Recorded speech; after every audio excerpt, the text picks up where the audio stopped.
God morgon kära vänner och välkomna in till Estrad. Om jag får be er alla som fortfarande står upp att sätta er ner så vi kan komma igång och i med dagens digra program. Hjärtligt välkomna säger jag i alla fall till dag 2 här på Vårmötet 2017. Det kommer att vara så här att de som kommer från Stockholm idag är lite försenade. Det krånglar med tågen.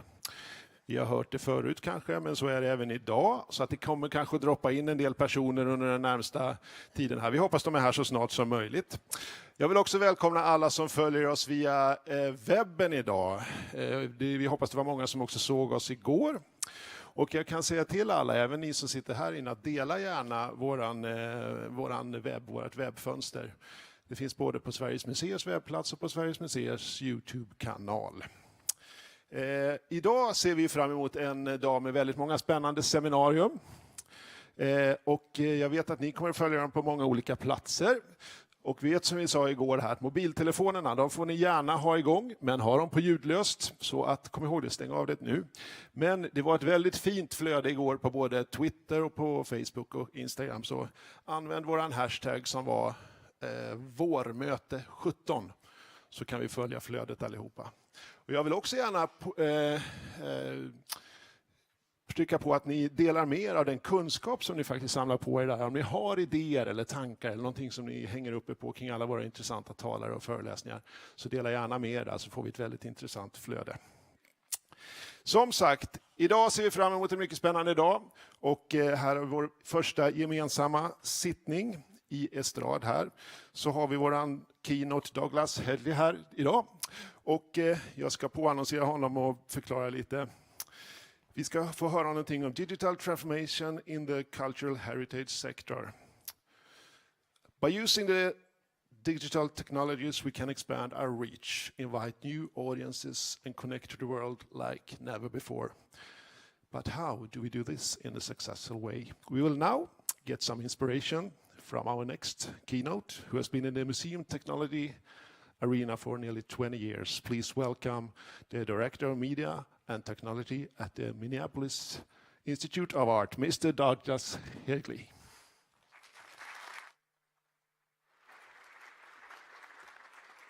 Thank you.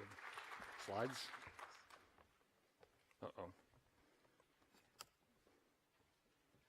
Good morning. I did have slides. I can't talk without slides. I heard there's a problem with the trains, yes? I want to say a special thank you to everyone who's using Twitter. I don't speak any Swedish, but Twitter has a translate function, so the more you tweet, the more I actually understand what's going on here. So please keep tweeting so that I can keep following. There's a password.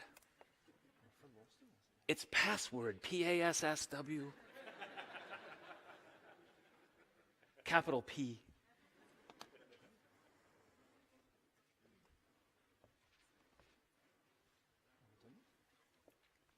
Yay! So I'm here this morning to talk to you about digital transformation. And digital transformation is here.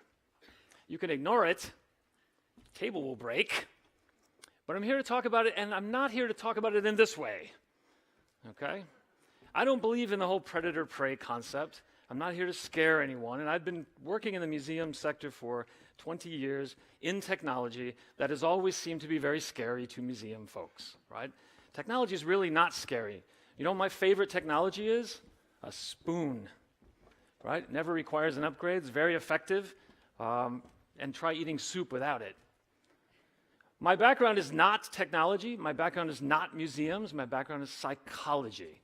So later on when we chat, if I ask you anything about your mother, you should probably not say a word, okay? I do believe, though, that technology and people go together in really interesting ways. And I'm a firm believer in people. People and change is really what psychology is all about, and it's what digital transformation is about, too. Now I have an antivirus warning. Everything's going well today.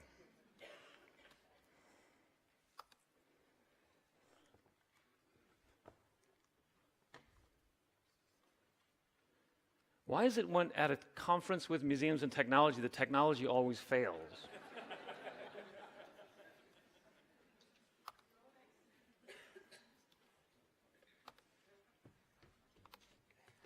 Yeah, I got it.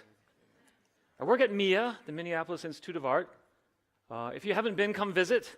I'll take you behind the scenes and show you all the secrets. MIA has about 90,000 art objects. The Fine Art Museum is 101 years old. For the past, we have 260 staff. For the last 4 years, we've been averaging about 720,000 visitors a year. Minneapolis is not really a tourist city, partly because the weather is just like here. People in America call it flyover country. But it is a terrific museum. It was founded by folks who made a lot of money in the flower and train and transportation and banking industries. So it's a terrific collection, arguably the best collection of Asian art in North America. Before that, I worked for 14 years at the Metropolitan Museum of Art in New York, which has been in the news lately, probably for all the wrong reasons, right? I can't talk about any of that. What I can say is when I started there in 1997, the words digital transformation had never been heard before and weren't invented for a while. But that's exactly what I was doing, working with a huge institution, almost 3,000 staff, 6 million visitors a year, trying to patiently, gently, with empathy, move the institution from analog to digital. And that included everything from desktop computers to digital photography to digital videography to creating entire new departments. If we go back even before that, I was a pediatric researcher. I worked on a project called NISTAB, where we looked at emotional attachment between caregivers and babies, primarily comparing so-called normal populations with those with severe handicaps. Fascinating work. So you now know two things about me. One, my path from there to today is not straight, right? I've taken many turns in my career, and I'm older than I look. People. I love people. I'm an advocate for people. People in all of their wondrous glory and all of their sort of variety and potential. And today, what I'm going to try to do is weave a narrative for you, going through these points, about people and technology and the concept of digital transformation, how that comes together to actually create terrific success in our sector, despite the challenges that are there. I will apologize to you ahead of time. I get really worked up about this topic, which means I'll start talking really fast and get really excited. If there's a point where you can't understand a word I'm saying, just someone start waving their arms and tell me to calm down, okay? I've only had a little coffee this morning. I think I'll be all right. I will share all of these slides on slideshare.net. Some of them are very dense, and I don't have time to go through what they mean entirely, but you can get back to them and unpack them. So, 2 words, digital transformation. Simple. Maybe, right? We can try to look at this in a way. Now, this kind of language seems familiar to me. It's dense, it sounds smart, but by the time I finish reading it, I'm more confused than when I started. Where have I seen that before? Oh yeah, museum labels, right? So I think if we could just calm down a little bit and not worry about the fancy language and unpack this, right? What are we talking about? We're talking about change. Change that's driven in part by the potential of digital, which is going to change what we do, how we do it, what we know, what we learn, what we need to learn. There are tremendous opportunities, you heard about some of them yesterday, I'm sure you hear about more of them today, to leverage current technologies to engage audiences. And when we do digital transformation well, we can anticipate the future. But technology is not magic, and the secret here is it's actually not about technology. And it never has been. I'm not a technologist, I'm not an engineer. I can't write a program, I can't install a server. I have trouble unjamming a printer, right? But what I can do is communicate. What I can do is work with people. What I can do is see the potential of technology to be engaging and to work for them. Don't expect technology to fix a problem. If you have a problem and throw technology at it, now you have a problem with technology on it. It doesn't really work. But if you don't understand the technology, it seems magical. And I think if I look back at the arc of my career, part of the reason I've been successful is that I can explain and demystify technology to people who think it's magic. Right? That can be very, very powerful and very effective. So, does it matter? Why do digital transformation? Well, technology has accelerated, right?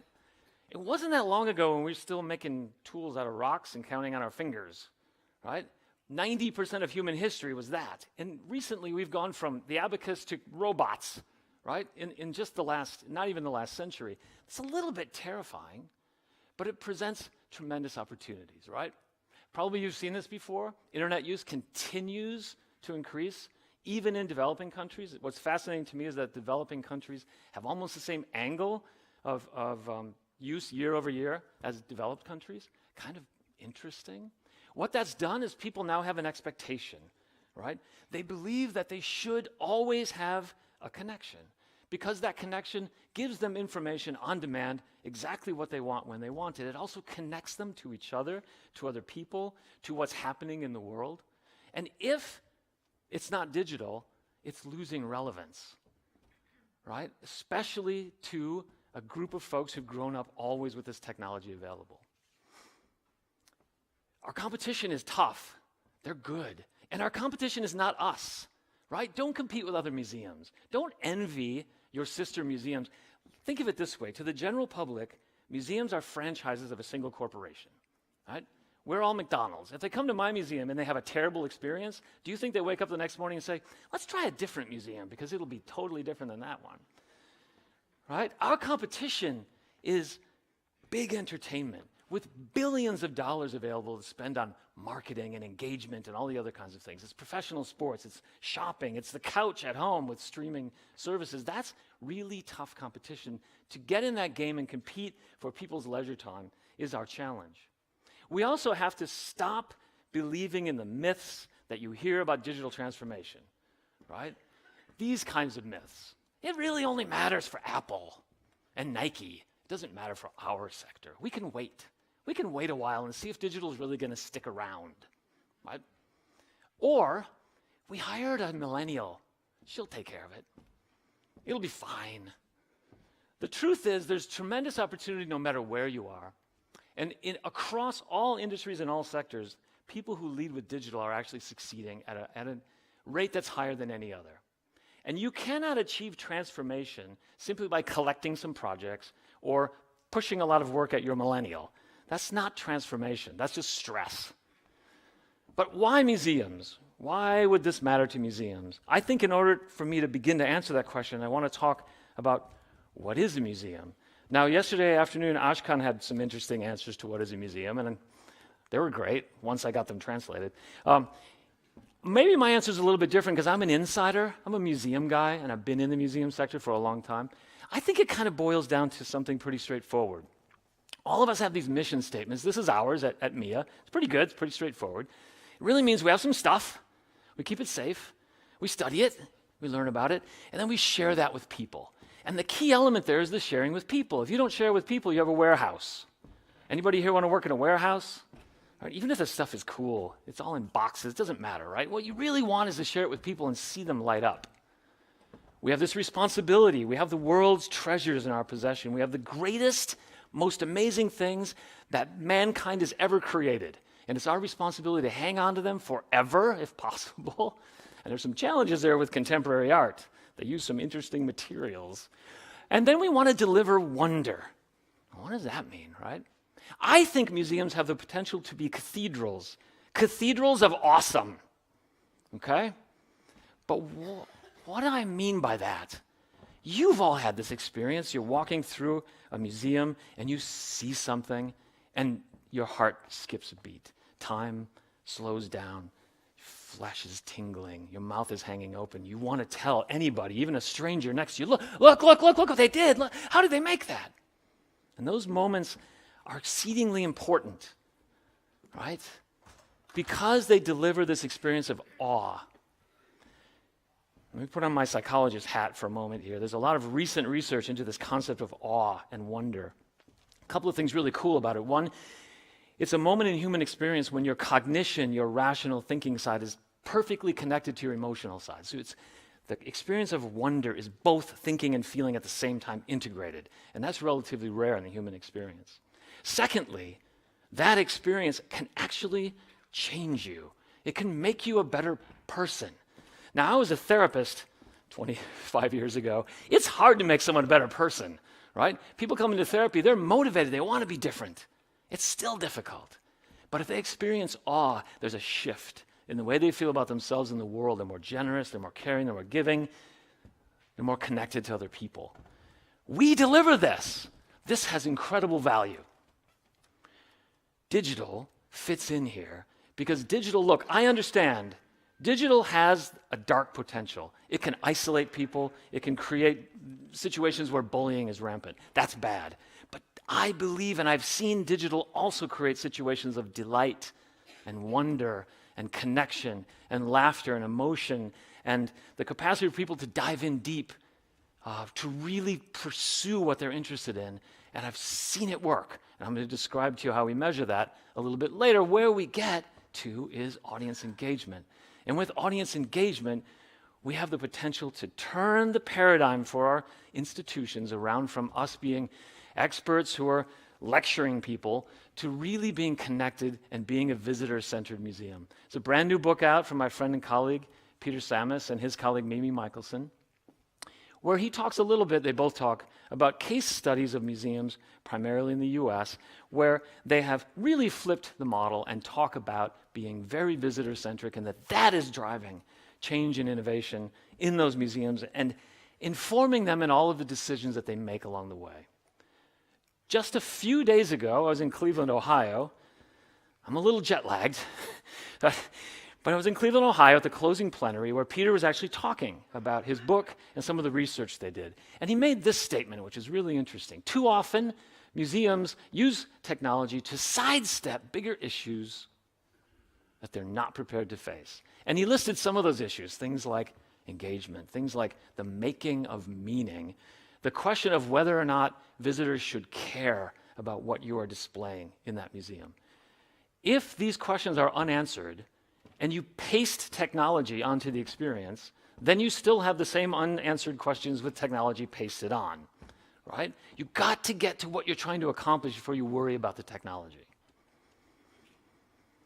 Without clear goals, without really knowing where you're going, you'll wander around aimlessly. So please, I've kind of mentioned this before, don't try to compete. Don't try to be leading edge. Don't sit in a meeting and say, we're going to be the greatest technological museum in the world. It's not really the goal, right? That's not really, who will that impress? Some of your peers? A corporate funder, maybe. It's not going to impress your audience. Start with the audience. Start with what they're looking for. You know, one of the questions we have right now in the wider field of technology is this question of apps. There are too many, right? It was cool for a while. I could download them and they're free and they're mine. And now I have 600 of them and they keep updating and I can't find the ones I need and I forgot the password. Is this really the future? I don't know. So if you as museums go out and pursue app building, I predict failure. So what you're trying to build with digital transformation is a foundation. You're really trying to think about the skills, the people that you need, the kind of professional practice of putting all of this together, generally by hiring smart people who know about it, and not just pursuing shiny toys. Now I know shiny toys are exciting, and I'm not going to disrespect museums that have shiny toys. Shiny toys are cool. I wish I had more of them.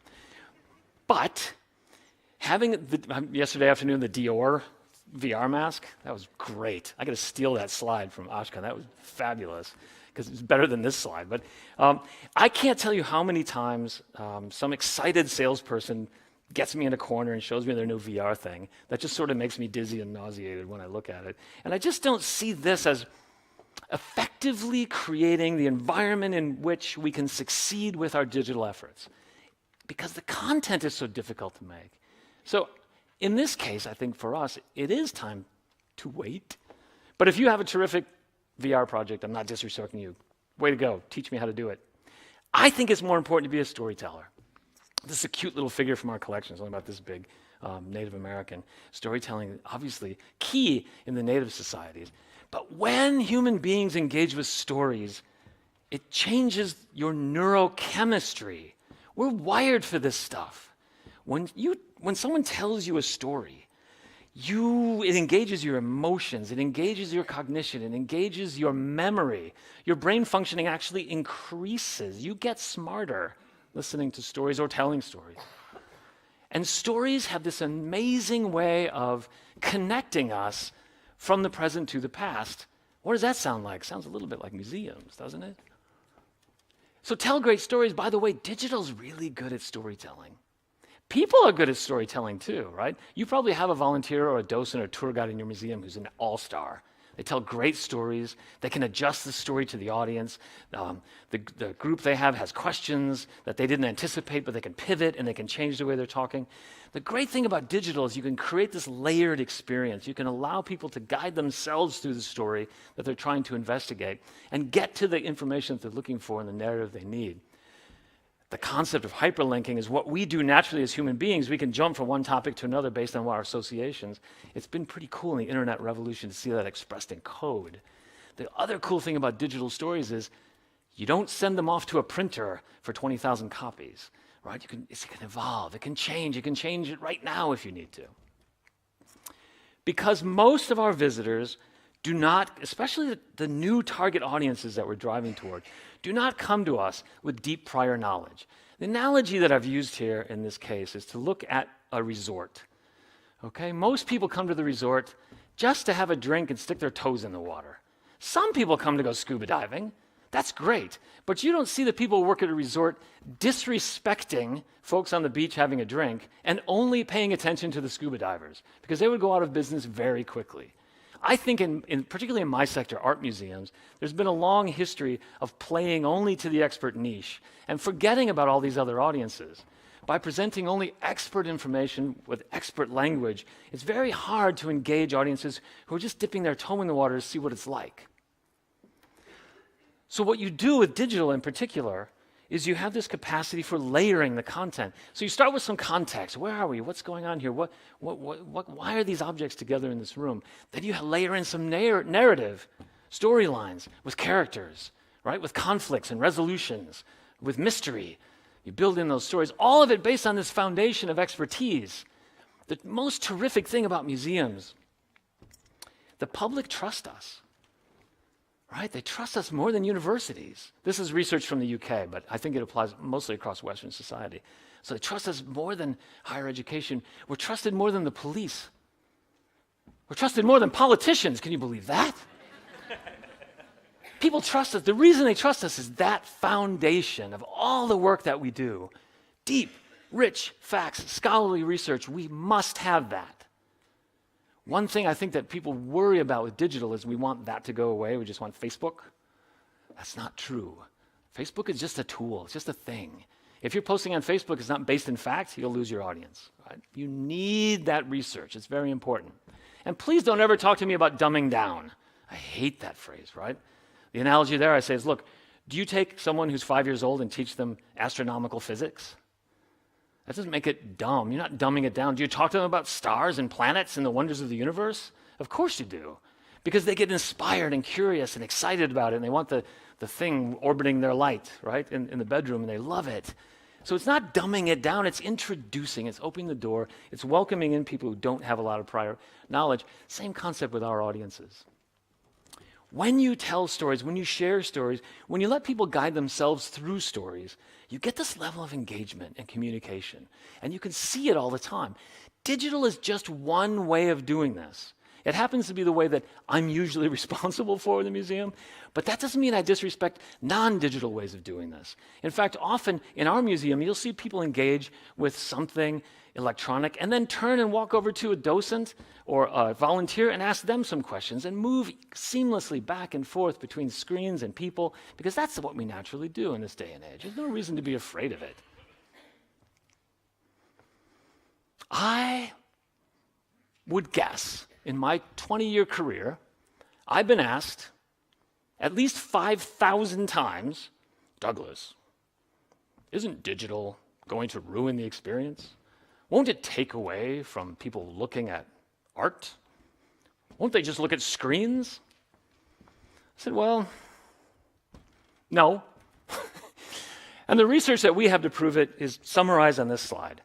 So when we at MIA produce these digital stories, and we use a platform called Art Stories that we built. It's open source and free, and any of your museums could be using it by tomorrow. I will admit you need a little technical expertise. So I'm looking for some money to actually package it up and make it easier to install. But that'll come. Give me another year. We share these stories. We have iPads in the galleries. about 40 of them that share over 100 stories about the works of art. You can also pull it up on your phone. You can pull it up right now if you're on the internet. It's artstories.artsmia.org. You can explore this and play with it as you wish. In the museum, when we share this, we hire independent third-party evaluators who come in to see what happens. Here's what happens. People use it, okay? They walk by, they see it, they use it. Not everybody, but they use it. They use it together. They talk to one another. They say, hey, look at this. They say, oh, wow, look, this goes with this. I didn't understand how that worked. They spend more time in the museum and visit more galleries than the folks who didn't use the technology. Even when you subtract the time that they were using the technology, they see more works of art. 6 weeks later on follow-up, they remember the stories. They remember the content. Then the evaluator asked them about the technology, and they had no clue, right? To me, this is a victory, because my goal isn't to get the audiences to go home and say, that museum had really cool technology, right? I want them to go home and say, there was a Rembrandt. It was about this tragic story of Lucretia, who committed suicide because her honor had been violated. That's what's moving. That's the stuff that excites people and engages them. It's a false dichotomy to pit digital against mission. Digital is in the service of mission. You might as well pitch your facilities against mission or your finance department against mission. All of these things serve the mission. If they're not serving the mission, you've got misalignment and you have a problem with your entire strategic array, right? Digital serves the mission, always serves the mission, enhances experience, open doors. Digital is a horizontal. Now, you may need a department for technology or digital, and may need one of each, depending on the size of your organization. But the truth is, folks who work in digital media, in technology, and IT, service everybody. Tools permeate every sense of the operation. And when you silo technology into a department and don't think of it as being a part of every department, you start to lose the potential for real growth in that way. Think of it this way. If you're putting a new addition on your building, and these photos are from Cleveland Museum of Art, where I was just last week. They have this amazing atrium that they built between two of their buildings. It's really astounding when you see it. It was a major building project. But the idea here is that you don't tear everything down, right? There's beautiful buildings already full of wonderful objects. They were just adding to the experience. Digital adds to the experience. It's additive. Does it require some reinforcement of the foundation of the existing walls? Absolutely.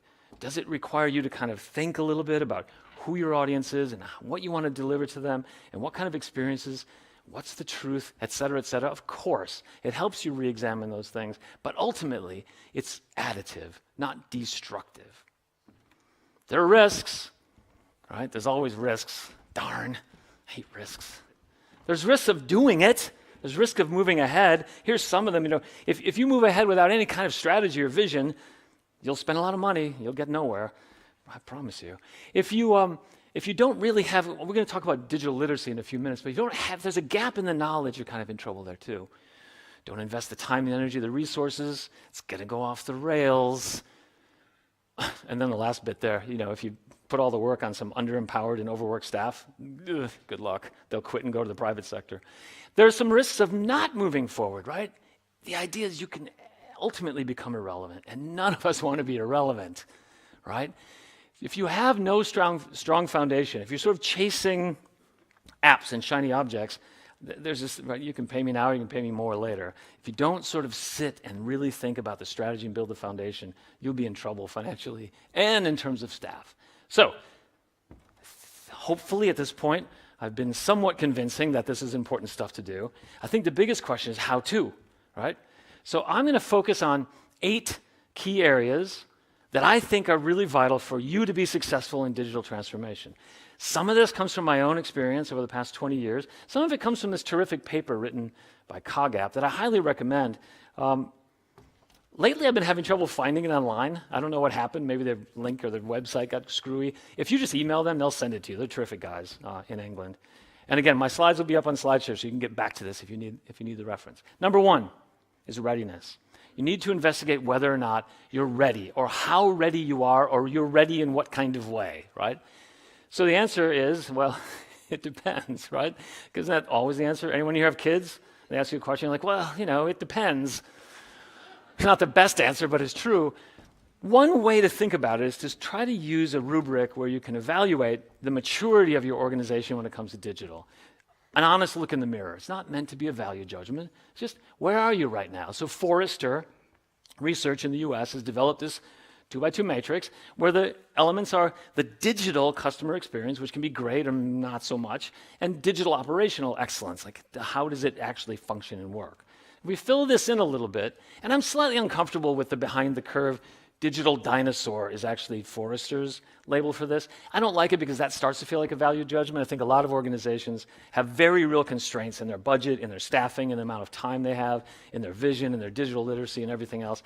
They shouldn't be sort of called dinosaurs. It doesn't make you a dinosaur. It means you're lagging behind the curve. You have some work to do.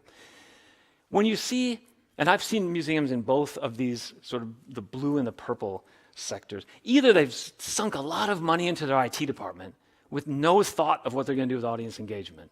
And they end up with really powerful technology that doesn't do anything, right? Maybe that's more common in the US than in Europe, but I've certainly seen it.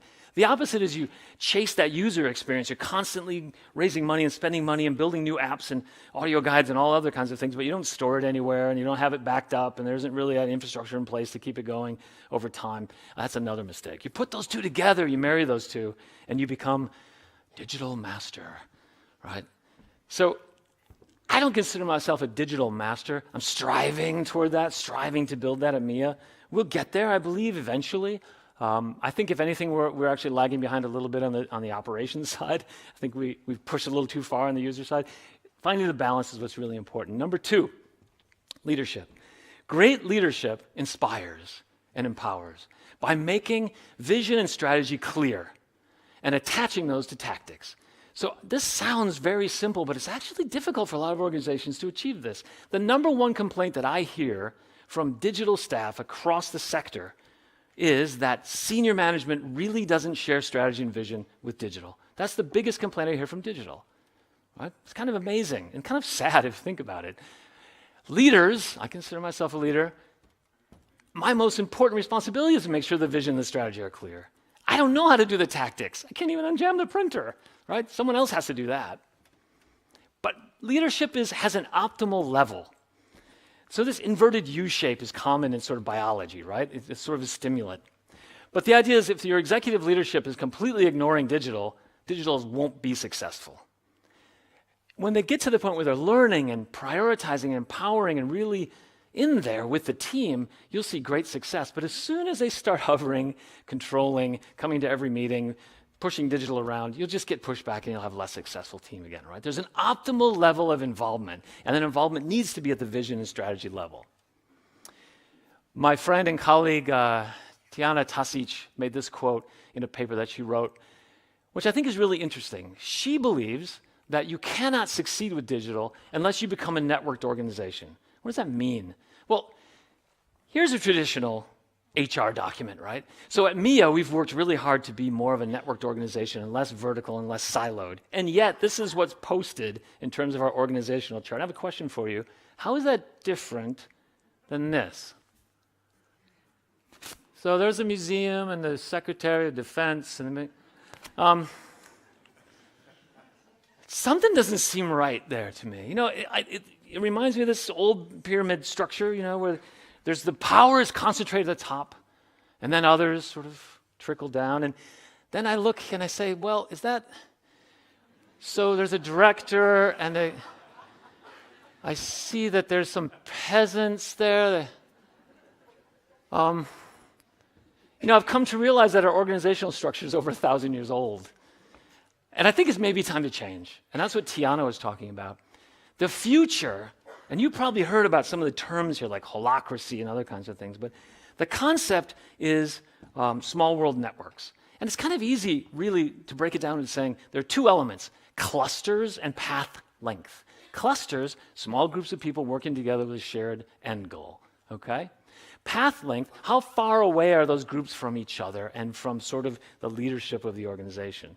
So this is a made-up diagram, but I'm actually kind of worried about, pointer's not working, kind of worried about these folks up here, right? They have no path. I don't know what that is. Maybe that's the groundskeeping crew. I don't know. Maybe they don't need to know the strategy too much. But here's a sort of simplified museum example. And here again, we're looking at people. People are the nodes. People are the connections. People are often on more than one team. And when you're planning that exhibition, people are taking pictures. I got to get out of the way. So I could actually put names on here, too, of folks that work in our museum. Again, the closer, so if media production is only 2 jumps away from exhibition planning, it's pretty good. But if they get pushed 3 or 4 jumps away, they're going to make stuff that's irrelevant to the exhibition, right? They're not close enough to the strategy. Number 4, find those people in your organization who are change agents, people who are good at driving change. They have 3 characteristics, change agents. Number 1, they're central to the informal network. So back to that small world network again. They're actually very important. It doesn't mean they're at the top of the organization. They're central to the informal network. They're the folks that people trust and work with. They're really good at bridging. So you'll see them having lunch with one group of people one day and another group of people another day, and those groups never have lunch together, right? Change agents can talk to a lot of different folks in the organization. And then finally, they actually have close relationships with people who are sitting on the fence. I don't know about this digital thing. It worries me. I'm not jumping on board. I need to be convinced. Let's look at it a sort of different way. In most organizations, right, we have Lucas. Lucas is powerful, important. He's the king. And Josh is a peasant, right? So this organization wants to implement a big change, a digital transformation. Who do they put in charge? Lucas, right? Lucas has all the power. Lucas can drive change. Lucas will take care of it. We love Lucas, right? We're the board of trustees. Lucas is our man, right? And then, of course, all the staff rebel against Lucas, and the project gets stuck, and no one knows what's wrong because they didn't really do their research and find out that Josh is actually way more important than Lucas in the informal network. People come to Josh with their issues, with their problems. People trust Josh. Josh gets stuff done. Josh is valuable and important. Lucas still matters, right? He needs to hire more Joshes is what he really needs to do. But let Josh drive the transformation. Find these people in your organization, and it will work. It will work quickly. It will work effectively. Number 5 is really about, I'm tired. It's about professionalization. It's about adopting practices, take the chaos, corral it into effective business process. Our sector has accepted mediocre business practices for decades. It stuns me.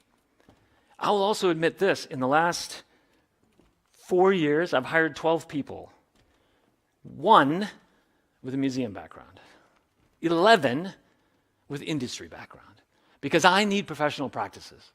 I can't hire from the museum sector for technology because the people in the museum sector who are applying for the job lack the knowledge necessary to be successful. It's a little bit sad. And I think as these folks work for me, and a lot of them are young, they'll learn about this kind of stuff and they'll go on and they'll get hired in other organizations and they'll have that combination. But those folks really aren't out there right now. Because we haven't professionalized, we need to do this. Number 6, digital literacy for leadership. And in the fine print, leadership literacy for digital. It's kind of a circle, right? If you're a leader in an organization, bring your digital folks in and talk to them about the things you really do know. Strategy, vision, management, leadership, decision-making. You're good at that. Some of your digital folks don't have experience doing that. And if you're a digital person, go to your leadership and tell them about digital. Teach them about digital. It's kind of important not to make sure you're not judging them, but share what you know in a sort of loop in a way. What is digital literacy? It's really 3 things. It's kind of what you know, how critically you can think about it, and then what's called contemporary skills, which is this sort of vague category that breaks down to you know how to text, right? So you kind of can use technology in some way. The goal in the organization is not to have your executive director be a nerd, right? The goal isn't to make sure that your executive director can program the website. It's not the goal. Digital literacy is about learning enough so that you can make business-critical decisions intelligently, generally working with your team, and keep learning. I threw up Alice Chen's 9 C's of digital literacy here. I do not have time to go over them. I recommend that you dig into it a little bit. It's a little cutesy because everything has to start with a C. Feels marketing a little bit. But what she has to say about digital literacy is really smart. If we go back to that diagram, right, if you start with just remember some facts and start to understand and explain what's going on as an executive director, you're really already in the pool. That's great. That's that learning slope of the previous inverted U diagram. Your staff will really begin to trust you when they see that that's the approach that you're taking. Okay, who feels like this when people talk to them about digital? Anybody? No one? Okay, good. Someone will admit it. Thank you. Thank you for being honest. So part of being a great digital leader, in my opinion, is a sense of empathy. When I'm talking to an executive director or to the board, and I see this, well, you don't really see this, right? You feel this. You can sort of see someone's eyes start to spin around in circles. I know I have to stop talking about technology and go to confidence and really start talking about confidence to build up a leader's confidence. Because confident leaders are curious learners, right? Whereas insecure leaders are nervous controllers. All of us have been guilty of this at one point in our careers or another, maybe even currently. Insecure leaders are afraid of being found out as fools. So they hire sheep. How dare you question my judgment? I'll fire you tomorrow, right? Maybe less common in the museum sector. I think it's maybe more common to have some arrogant leaders. Sorry. Maybe it's only in America, never in Sweden. Right? Arrogant leaders are kind of, if you challenge them, they just kind of grin at you. They ignore everything you say because they already know, right? It's their idea is the best already.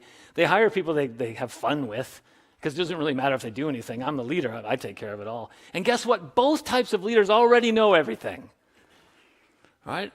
When there'll come a day when Minneapolis Institute of Art gets sick of me. I need to look for a new job. I'm avoiding working at places where the leaders know everything, right? I see that as a major red flag. What is a confident leader? Confident leader loves diversity in all of its forms. Diverse ideas, diverse staff, diverse values. They welcome a challenge because they know that in the course of debate, we'll find the best answer. We need some dynamic tension. We need some people who disagree with each other. That's where creativity comes in an organization. The real mark of a confident leader is you go to that leader with a question, and the leader says, I don't know, but let's go figure it out together. That's who you want to work for. And if you are a leader, that's who you want to be, because people will love working for you. People. You knew I'd come back to people. Can't help it. I'm a psychologist at heart. People matter. You got to hire the right people. It's very important to find the right people and bring them on board. Now, this book, which is a typical American business book in that you can probably skip the last 4 chapters because it just repeats what the first 4 chapters said. There's a magazine article that they made into a book to make money, right? At the end of every chapter, Mr. Murphy says you should hire his company because they can do it better than you. So don't read the last 4 paragraphs of every chapter. So I've now narrowed it down for you. But in between, there's this terrific method for really thinking about who you are as an organization, what are your real values, and what kind of attitudes do you need in your staff, and how do you ask questions in an interview to find out attitude? Early in my career as a manager, I made this mistake. Maybe some of you have made the same mistake. I hired people with really impressive resumes. They had a long list of skills. They seemed like, wow, they can do everything. I got to get this guy on board. And they came in and they were a jerk, right? Nobody liked them. They couldn't work with anyone. They didn't fit. They didn't have the right attitude. They didn't have the right character. And I'm a little ashamed to admit that because of my background in psychology. You'd think I could figure this out. But I have, I think, eventually. And I should make a video of this someday. You should hear my staff talk about being interviewed by me for the job, right? They'll say things like, God, I confess things to him that I haven't told anybody else. I'm horribly embarrassed. He's never going to hire me. That was unlike any interview I've ever. He didn't ask me a single question about PHP. But it's fun, and I really, and I wouldn't say and encourage you, use a formula like you have in the book here, because you don't want to make this just a casual conversation, because then all your biases will be built into it. It's really hard to fight against if you don't have a method, and you get a methodology from the book. So hire a character. You can always train PHP. You can't train empathy. Sorry. It's just not true. Once you have great people and you give them an inspiring vision, they'll know what to focus on, and they will naturally build better processes if you let them work together. There you go. 10 seconds, your entire strategy for making this work. Okay? Anytime we try to make change, there will be resistance. It's part of our nature. Human beings prefer the known to the new, the familiar to the unfamiliar, right? What do they say? The devil you know to the devil in the dark. People want things to remain the same. Even if they say otherwise, it's uncomfortable to change. There's that famous old joke, right? The only person in the world who appreciates change is a baby with a filthy diaper. But even then, when you lay the infant down and you start to open it up, what does the baby do? Cries, right? So change is hard. Change is difficult. I used to coach track and field, and in track and field, there's this event called the hurdles, right? Well, what are you going to do? If hurdles are coming your way and you know that, you jump, right? I mean, I guess you can run right through them. You're going to end up badly bruised and in last place. You don't want to do that. So the hurdles are coming. Here's a few of them. The mindset of the folks in the organization, the commitment of your senior management, how you make decisions in an organization, all of these things will be hurdles that you'll have to face as you drive any kind of change, whether it's digital transformation or any other big structural change in an organization. Let's talk about them a little bit. Mindset, psychological research, a lot of it recent. There's a couple of books out about this. We've all known these kind of people, right? They're super talented, but you can't ever dare question them. And if they have a failure, they're crushed by it, right? Just devastated and depressed for days. But we've also known these kind of people. Endlessly optimistic, hardworking. They fail and they say, God, what did I do wrong? How can I fix it? Let me try again, right? They reach out to other people. They're constantly learning. They're curious. They look forward to things going wrong because in that moment, they can really be challenged and they gather a team and they solve problems and they fix things. If you hire a lot of these folks with a growth mindset, you're going to be happy. You're going to be really, really happy, right? And if you're seeking a job, find a leader with a growth mindset. People who believe in hard work. These are people who believe that when you put effort into something, you will succeed, right? Again, you go back to babies, you watch a baby learning how to walk. What kind of mindset do they have? They've got a growth mindset. How many times do they fall down, right? Every time. Right? They keep trying, keep getting up and keep getting up and keep getting up. That's who you need to be. By the way, you can learn it. You can learn it. If you are stuck in a fixed mindset, it's okay. Don't panic. You don't need to get up and walk out of the room. You can learn a growth mindset just simply by practicing. A couple of good self-help books out there. Go find one, put a plain cover on it so no one knows and go for it. They'll think it's pornography, but that's okay. Less embarrassing. Here's another issue, resistance, right? Because the staff is excited. Like, yeah, what Douglas said. Let's have a networked organization and let's distribute authority. Let's have teams. Let's have short path length. Let's have strategy.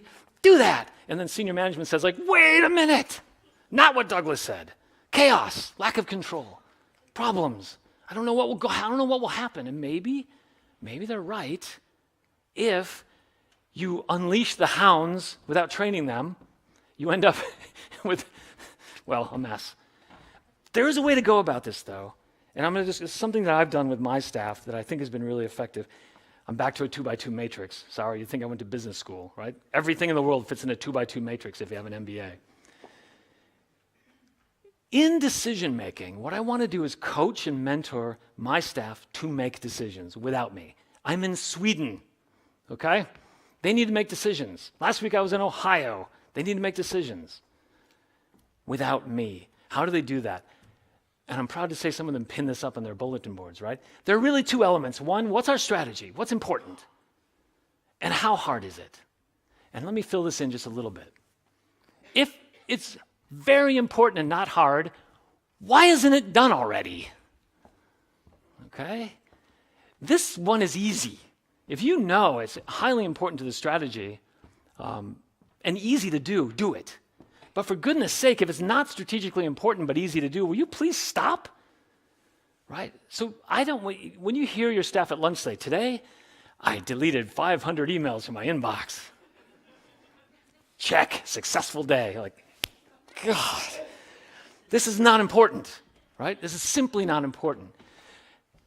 The cool blue is a challenge for all of us, right? These are very important but very difficult projects, and the issue there is we just can't do them all at once.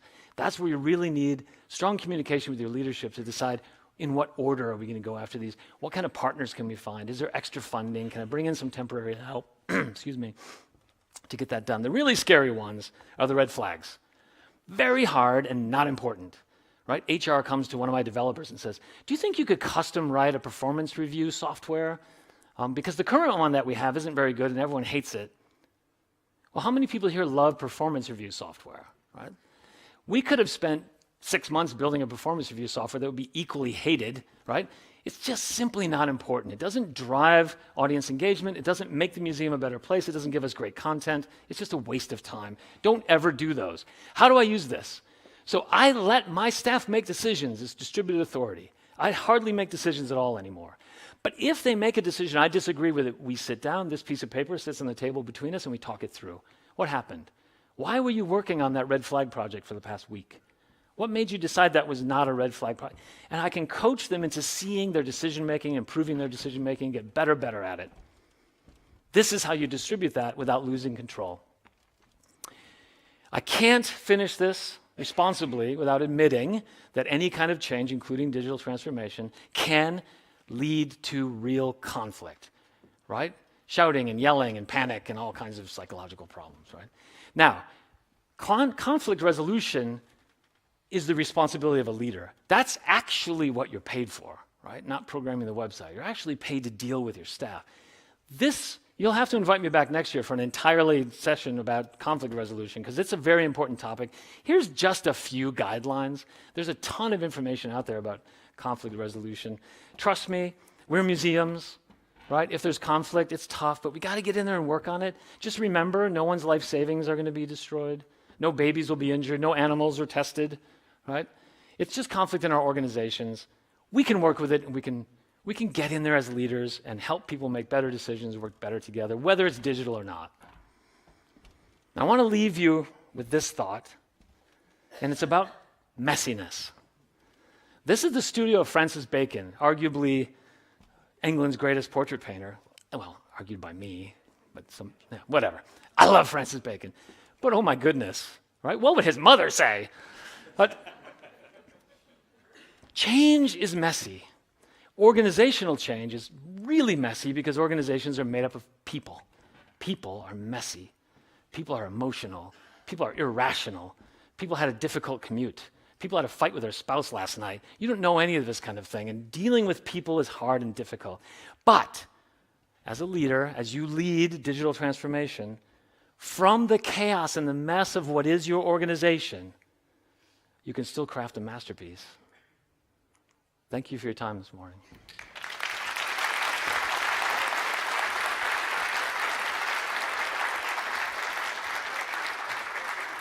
Some questions? Thank you, Douglas Hegley, very much for this very inspiring speech. Can you, before you're leaving this stage, just give us one advice to take with us when we are leaving here today to motivate us in our own digital progress and, as you said, go on delivering wonder? So that's the key. That's the key. That's the key, right? And if you're considering a digital project, I hope one of the first questions you ask yourself and the person who's recommending the project is, will it deliver wonder? And to whom? Who's your audience? One of our mistakes as an industry is we say, okay, we're going to have this exhibition. Who's the audience? Everybody, right? That'll be easy. That's what commercial companies do when they make a product. They're like, everybody is our customer. That's why they advertise and market to everybody. And come on, right? To be realistic, you define your audience, you define who you're trying to reach with that exhibition. Then you think about how can we deliver that experience of awe or wonder, and do we need digital for that? Because you might not. Really, digital is not an answer. Digital is a tool, okay? As is any other kind of interpretive, any kind of installation design, the way that people sort of logistically get to your organization and get through the door, digital is just one of those tools. And if you see a path where digital is going to deliver that experience of awe and wonder, then by all means, go for it. Thank you very much. Thank you very much. Thank you.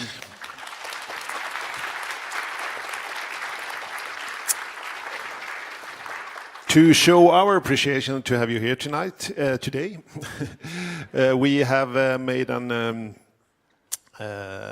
donation to the International Heritage Emergency Fund. Wow. You get a diploma for that. Thank you. Terrific. Thank you very much. Thank you. Applause.